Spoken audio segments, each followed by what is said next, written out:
2076 साल साउन 4 गते नेपाल सरकारले भारतीय बजारबाट आउने तरकारी तथा फलफूलको विषादी परीक्षण गरेपछि मात्र नेपाल भित्र्याउने निर्णय गरेको थियो। यो निर्णयले आम मानिसलाई हाम्रो खानामा यस्ता कृत्रिम रसायन र विषादी हुने रहेछ भन्ने चासो र चेतना बढाएको थियो। तर केही दिन बित्न नपाउँदै त्यस्ता फलफूल तथा तरकारीलाई बिना विषादी परीक्षण नेपाल भित्र दिएर गरिएको खानामा विषादीको सरकारी अनुमोदनले हामी यस्ता खानेकुरा किनेर खान बाध्य सहरिया आम मानिस झस्केका थियौं। यो कुराले हामी धेरैलाई थप चिन्तित बनाएको थियो, किनकि नेपालको खेतीपातीमा समेत यी विषादी बिना रोकटोक प्रयोग भइरहेको छ। निरन्तर बढ्दो जनसङ्ख्यालाई खाना खुवाउने दायित्व भन्दै धेरै फलाउने लालसा बढेको छ। सँगै यस्ता खानेकुरा उत्पादन गर्ने ठाउँदेखि धेरै टाढाको पकाउने भान्सासम्म पुर्याउने क्रममा यसमा प्रयोग गरिएका कृत्रिम रसायन, विषादी, हर्मोन र प्लास्टिकले धेरै नै तहस नहस भएको छ।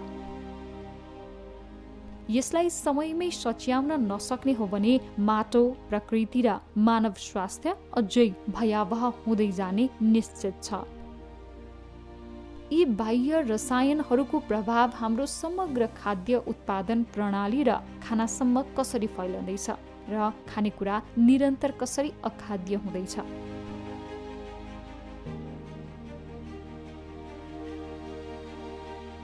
नेपालमा पहिलो पटक सन् 1950 को दशकमा मलेरिया उन्मूलनका लागि DDT भित्रिएसँगै खेतबारी र वस्तुभाउमा विषादीको प्रयोग सुरु भएको हो। त्यसयता भारत तथा अन्य मुलुकबाट बिना कुनै रोकटोक यस्ता विषादीहरू भित्रने गरेका छन्। यस्तो विषादी वर्षौंसम्म माटो र हाम्रो शरीरमा रहने कुरा वैज्ञानिक अध्ययनहरूले पुष्टि गरेका छन्। यी खतरनाक विषादीको बारेमा पहिलेदेखि नै चर्चा हुने गरेको छ।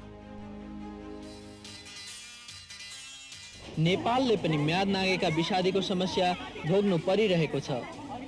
कृषि सामग्री संस्थानको अम्लेखगञ्ज स्थित गोदाममा 50 मेट्रिक टन भन्दा बढी म्याद नागेका विषादी थन्किएका छन्।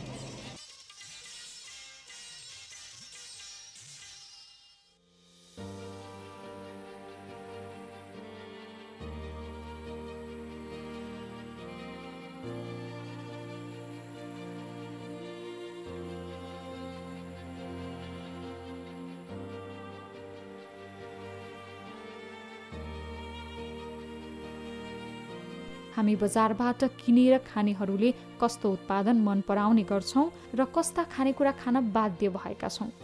हाम्रो माटो हुँदै खानामा यस्तो विषादी कसरी प्रवेश गरेको छ र यो विषादीले हाम्रो माटो, प्रकृति र स्वास्थ्यमा कस्तो प्रभाव, असर र दुष्परिणाम ल्याएको छ।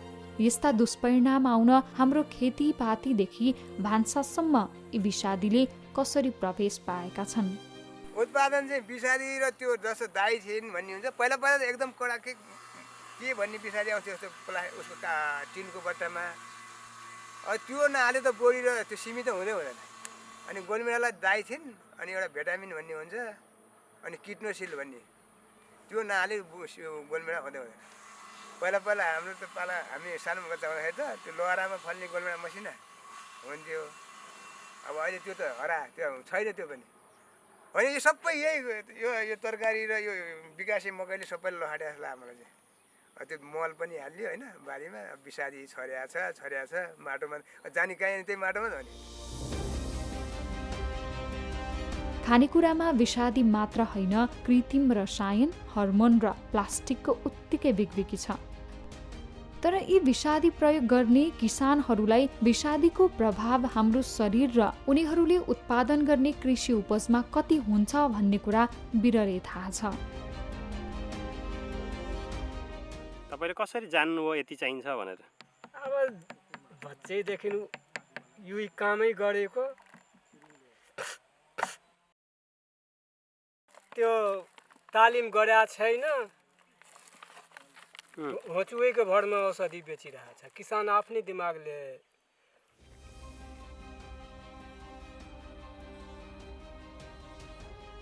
जुन सिफारिस मात्रा हुन्छ नि 1 लिटरमा 2 ml विषादी राखेर छर्किने भने हुन्छ प्राविधिकहरूको। किसानहरूले चाहिँ 2 ml को ठाउँमा 4 ml 5 ml 10 ml पनि राखिदिने हैन, त्यसले गर्दाखेरि पनि विषादीको चाहिँ दुरुपयोग भएको छ। रोग तथा किरा नियन्त्रण गर्न माटोमा राखिने विषादी या उत्पादन बढाउन प्रयोग गरिने कृत्रिम रसायन र हर्मोन, बेमौसमी तरकारी फलाउन र भण्डारणको बेला अन्नपात जोगाउन प्रयोग गरिने यस्ता हानिकारक रसायनले खानामा मात्र होइन हाम्रो हावापानी, माटो र वातावरणमा व्यापक असर पार्ने गरेका छन्। यसले हावा प्रदूषित हुने, पानीमा रोग तथा किरा फैलाउने, सूक्ष्मजीव फैलिने र माटो रुखो हुन्छ। जमिनको पर्याप्त पानी सोच्ने क्षमता हुँदैन, वन जङ्गलमा ह्रास आउँछ। बाढी, पहिरो, डुबानसँगै समग्र माटो र प्रकृतिको विनाश हुन्छ। उत्पादन कम हुन्छ, जसले किसानहरूको खेती प्रणाली, अर्थतन्त्र र सामाजिक व्यवहारमा दूरगामी प्रभाव पार्छ। यसरी माटो हुँदै प्रकृति र खानामा आइपुग्ने विषादी, रसायन, प्लास्टिक र हर्मोनको असर तत्कालै हाम्रो खाना र शरीरमा देखिँदैन। यसका धेरै असर र प्रभावहरू दीर्घकालीन हुन्छन्, जसलाई शरीरमा देखिन 15 देखि 20 वर्षसम्म लाग्ने कुरा यस्ता अवस्थाका बिरामीहरूको उपचारमा संलग्न डाक्टरहरू बताउँछन्। यो हर्मोन सम्बन्धी रोगहरू जुन छ, यो चाहिँ यो अहिले हामीले प्रयोग गर्ने कृषिजन्य सामग्रीहरू, खानेकुराहरूमा चाहिँ धेरै चाहिँ मिसावट, केमिकलहरूको प्रयोग, पेस्टिसाइडको प्रयोगले गर्दा पनि यो धेरै बढेको छ। हामी यो केमिकल, यो कुराहरूलाई चाहिँ हामी एन्डोक्राइन डिस्ट्रप्टिङ केमिकल्स EDC भन्छौँ, हर्मोन सम्बन्धी रोग निकाल्ने केमिकलहरू। त्यो कृषिमा चाहिँ त्यो पेस्टिसाइडको युजबाट नि हुनसक्छ, त्यो चाहिँ तपाईँको युज गर्ने प्लास्टिकहरूबाट पनि हुनसक्छ। हामीले जुन धेरै चाहिँ यो प्लास्टिक गर्ने सामानहरू अहिले धेरै प्रयोग गरेर आउँछौँ, फिटिङ भयो होइन, तपाईँको सबै कुराहरूबाट पनि त्यो केमिकलहरू हुने हुनाले यो चाहिँ अब उसमा चाहिँ मिसावट भएर चाहिँ शरीरमा चाहिँ यसले चाहिँ नकारात्मक असरहरू, हर्मोन सम्बन्धी रोगहरू चाहिँ ल्याएको छ। मुटुको रोगको कुरा गर्दाखेरि विषादी रगतभित्र गएर त्यो रक्तनलीभित्र प्रभावित हुँदै जाँदाखेरि त्यसले रक्तनलीको भित्री भागमा त्यहाँभित्रको सेल्सलाई पनि ड्यामेज गर्छ र त्यो भित्री भागको सेल्स जब ड्यामेज हुन्छ यसलाई हामी एन्डोथेलियल डिस्फङ्क्सन भन्छौँ। र त्यो जब एन्डोथेलियल डिस्फङ्क्सन हुन्छ त्यो घाउ भएको जस्तै हो, भित्री रक्तनलीको भित्री भागमा घाउ भएको जस्तै हो। त्यो घाउ भएको ठाउँमा बिस्तारै बिस्तारै कोलेस्ट्रोलहरू जम्न थाल्ने, अनि त्यसमाथि त्यहाँ गएर रगतहरू पनि जम्न थाल्ने, गएर त्यो साँघुरो हुँदै गएर टोटल ब्लक भएर कि त हार्ट एट्याक गराउँछ। त्यस कारणले यदि मुटुको नसा ब्लक भयो भने, ब्रेनको नसा त्यसरी बिस्तारै बिस्तारै साँघुरिँदै ब्लक भयो भने मान्छेलाई मस्तिष्कघात, स्ट्रोक हुन्छ। मसिना त्यो नलीहरू ब्लक हुँदै गयो, रक्तनलीहरू मसिना किडनीमा ब्लक भयो भने किडनी फेल हुन्छ। त्यस्तै प्रकारले डिमेन्सिया हुने, अल्जाइमर हुने कारण पनि त्यो मसिनो रक्तनलीभित्रका ती सेल्सहरू बिस्तारै विषादीबाट ड्यामेज हुँदै गएर त्यो ब्लक हुने र रगतको सप्लाई कम हुने, यिनै कारण हुन्। त्यसरी विषादीको एउटा प्रत्यक्ष असर छ सेल्समा, अर्को चाहिँ रक्तनलीबाट भित्र गएर विभिन्न शरीरको विभिन्न ठाउँमा पुगेर त्यसले पार्ने असर त्यो अर्को हो। तपाईँको क्यान्सर आफै गराउनमा केमिकल्सहरूको रोल छ, विषादीहरूको रोल छ, त्यो कुरा त पक्का प्रमाणित कुरा हो। तर कुन केमिकल्सहरू कस्तो रूपमा प्रयोग भएको छन् र ती कुन केमिकल्सले हाम्रो नेपालको सिनारीमा कुन क्यान्सर चाहिँ बढी भइरहेछ भन्ने त स्टडी गर्नुपर्ने अनुसन्धानकै विषय हो। तर हामी यति चाहिँ भन्न सक्छौँ, विषादी मात्राहरूको प्रयोग, खानपिनहरूका कारणहरू, खानपिनहरूमा नमिलेका कुराहरू पनि क्यान्सर गराउनका लागि फ्याक्टर चाहिँ हुन्। अहिले यस्ता बिरामी बोक्न नेपालका विभिन्न ठाउँबाट भरतपुर क्यान्सर अस्पतालको गेटसम्म बसहरू आउने जाने गर्छन्। त्यसैगरी अहिले नसर्ने दीर्घरोग मध्ये चिनी रोग सबैभन्दा जटिल देखिएको छ। यसका साथै मुटु रोग, मृगौलाले काम नगर्ने, क्यान्सर, दम र आँखाको ज्योति कम हुने लगायतका शारीरिक तथा मानसिक जटिलताहरू बढेका छन्। टाउकोमा पानी पनि जमेको भन्छन्, अनि त्यो बेलामा दबाई पनि गर्न लग्यो इन्डिया पनि 8-9 महिना त काठमाडौँ राख्यो, जति गरे पनि हुँदैन, अब के गर्नु भनेर त अहिले घरमै राखेको, अहिले चाहिँ बाहिर लाँदैन।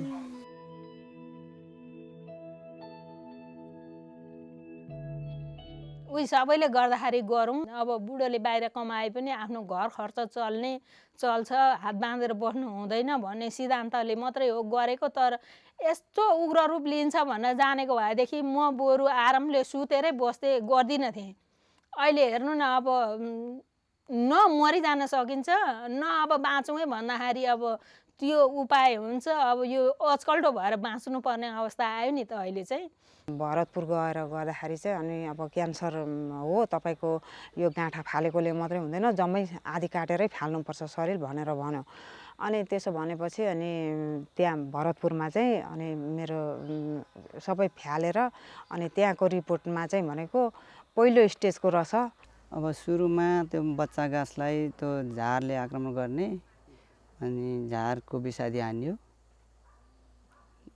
राउन्डअप, ग्रामोक्सन, झारको विषादी 240, अनि अरू विषादीहरू त्यही थाइडन, इथ्यान विषादीहरू त्यति हान्यो।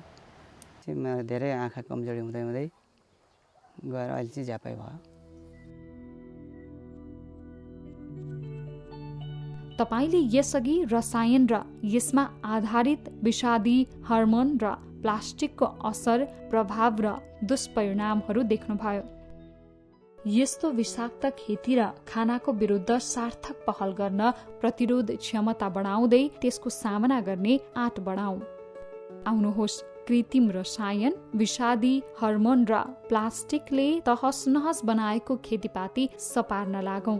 यो बाटोले मात्र खाना, माटो र प्रकृति जोगाउँदै खानाका लागि खेतीपातीको जग पनि बसाउँछ।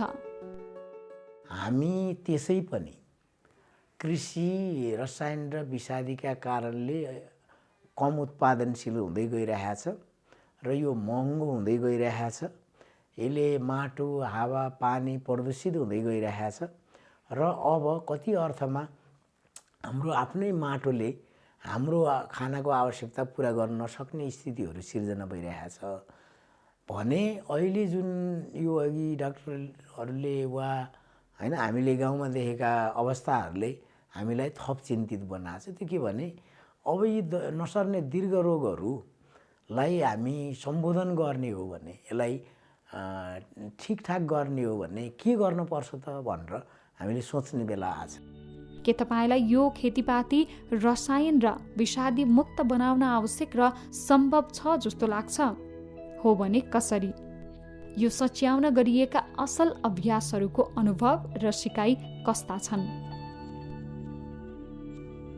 विगत लामो समयदेखि प्रकृतिलाई विषाक्त बनाउँदै जाँदा आएका परिणामहरूलाई सल्ट्याउँदै जाने असल सुरुवातहरू पनि सँगसँगै भएका छन्।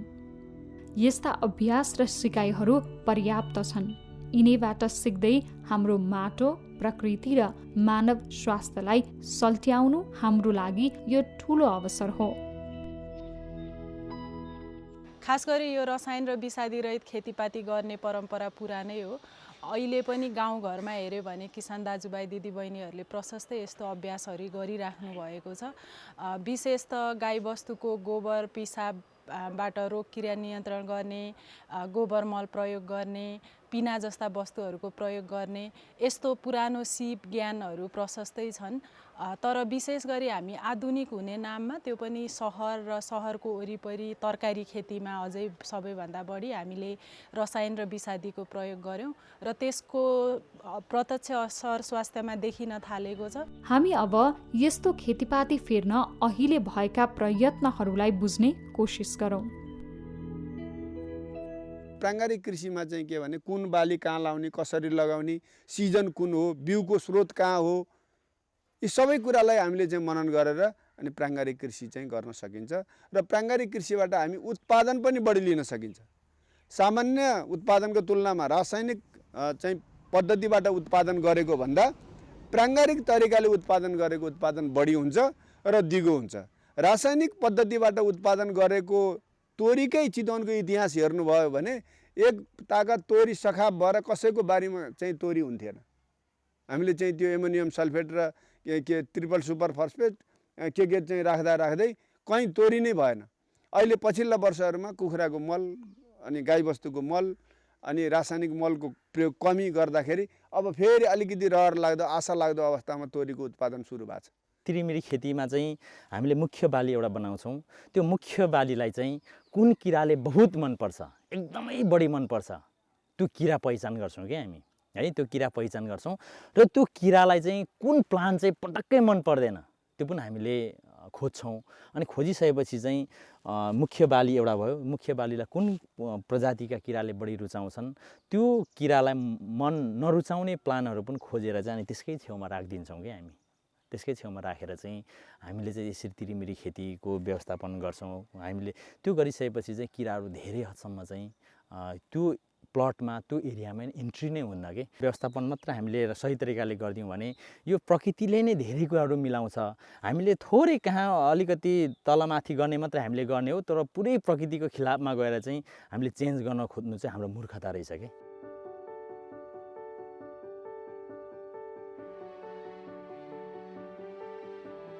त्यसो त रसायन र विषादी मुक्त खेतीपाती गर्न त्यति सजिलो पनि छैन। यस्ता रसायन र विषादीको पक्ष लिने समूह यसको प्रयोग बिना उत्पादन बढाउन सकिँदैन र बढ्दो जनसङ्ख्यालाई खाना पुर्याउन सकिँदैन भनेर ठोकुवा गर्छन्। अब हेर्नुहोस् न, यो प्रतिस्पर्धामा जानु पर्यो, त्यसै खानको लागि गरे होइन, व्यावसायिक ढङ्गले गर्दा प्रतिस्पर्धामा जानुपर्ने अनि प्रतिस्पर्धामा जाँदाखेरि बेसी फलाउनु पर्ने छ। अहिले रसायन र विषादीको जुन व्यापार भइरहेको छ र यसका वरिपरि नाफा कमाउने र त्यसबाट दलाली गर्ने प्रवृत्ति जो बढिरहेको छ, यो हिसाबले त्यो त्यति धेरै सहज छैन। अहिले यस्तो विचार गर्ने समूहहरूले पारिवारिक दिगो प्राङ्गारिक खेतीपातीबाट कहाँ खान पुग्छ र यत्रो जनसङ्ख्या बढिसक्यो, खान पुग्दैन, रोकिरा नियन्त्रण गर्न असम्भव छ जस्ता विषयहरूलाई बखेडाको रूपमा झिकेर परम्परागत खेती प्रणाली र दिगो खेती प्रणालीलाई एक खालको भाँजो हाल्न खोजिरहेका छन्। केही थप अन्तर्राष्ट्रिय अनुभवहरू र सिकाइहरू हाम्रा लागि उत्तिकै सान्दर्भिक छन्। हाम्रो यो खेतीपातीको गलत तरिकालाई सल्ट्याएर खाना, माटो र प्रकृति स्वस्थ बनाउन भएका प्रयासहरू र यसमा योगदान पुर्याउनु हुने सबै अग्रजहरूलाई नमन गर्न चाहन्छौँ।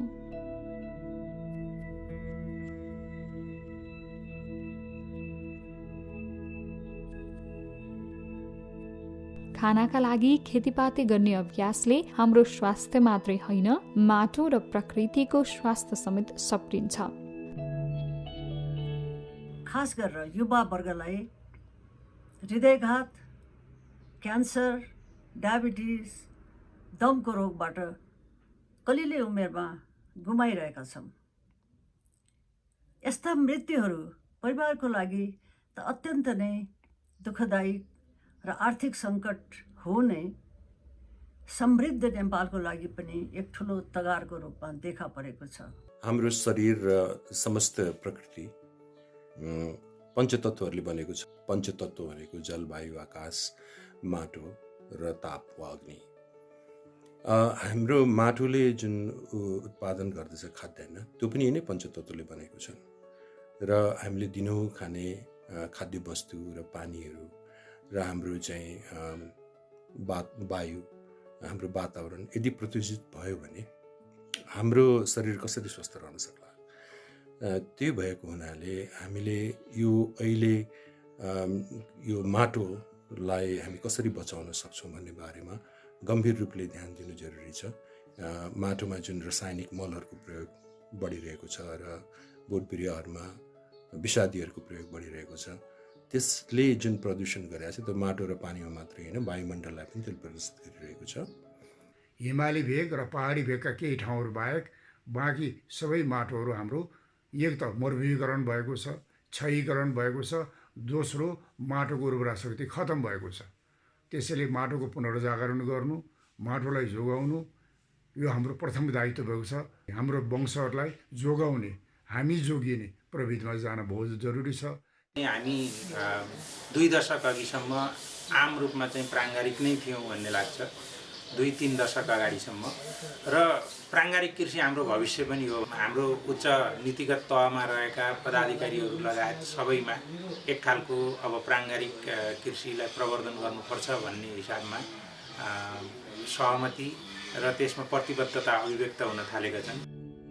यस प्रसङ्गमा क्युबाका चर्चित कवि होसे मार्टीले भनेका छन्, आफ्नो देशको माटो बिग्रेको छ र सुधार्न लाग्दैनौ भने तिमी देशद्रोही हौ।